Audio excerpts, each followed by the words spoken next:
we would all come together and kind of set up these routines to keep us going. And like, that's really what we did is like, we would all on, if we like your tier, right? For instance, all the guys on your tier, you're going to get really close to these guys. You're going to be on that tier with them for many years or at least months before you get sent back to SDP or BMU or back to your facility, wherever it is. This is just a place where you go in order to do your disciplinary detention time in segregation before they send you back to your camp or to the max, because after you go to DDU, you're always going to go right back to the max. So anyways, right, that's how rec is kind of, right? But during this rec yard, in those cages right behind me, though, you can cut with a razor blade.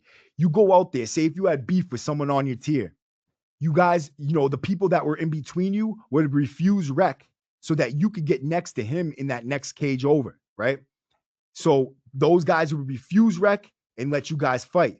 They could all probably see it from their windows because the rec yard for your block is most likely going to be outside of your window. But the way they do it now is they might move you and mix up the rec yards. They got 4 different rec yards, I think it is, for each different wing: B wing, A wing, C wing, D wing, whatever. They have all the different rec yards, right? I think it's 3 actually, 3 different rec yards with all those different cages. So you might end up on a different one. But once you get in there, and you want to fight, you get next to the person. Each one of you is going to grab a side of the fence, and you're going to sit there and talk like you're talking to each other. So it just looks like you're going to sit at the gate and talk like everybody else, but you're going to be sitting there like this, cutting with the razor until you get close enough through that fence piece, right? You could get through it in about a half hour, and you go really hard. You cut steel with steel, and then you snap the fence piece with your green top or whatever, right?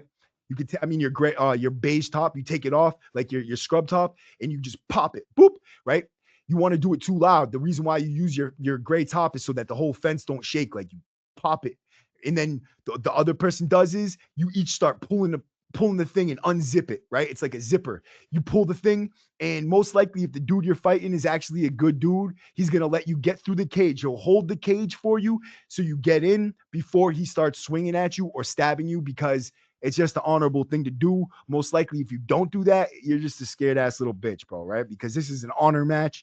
You're both signing up to go in there. But really what you see a lot is the guy that's scared to fight will make you come through into his cage and kick you and punch you until you get through, and so the cops can see it and break it up before it even starts, right?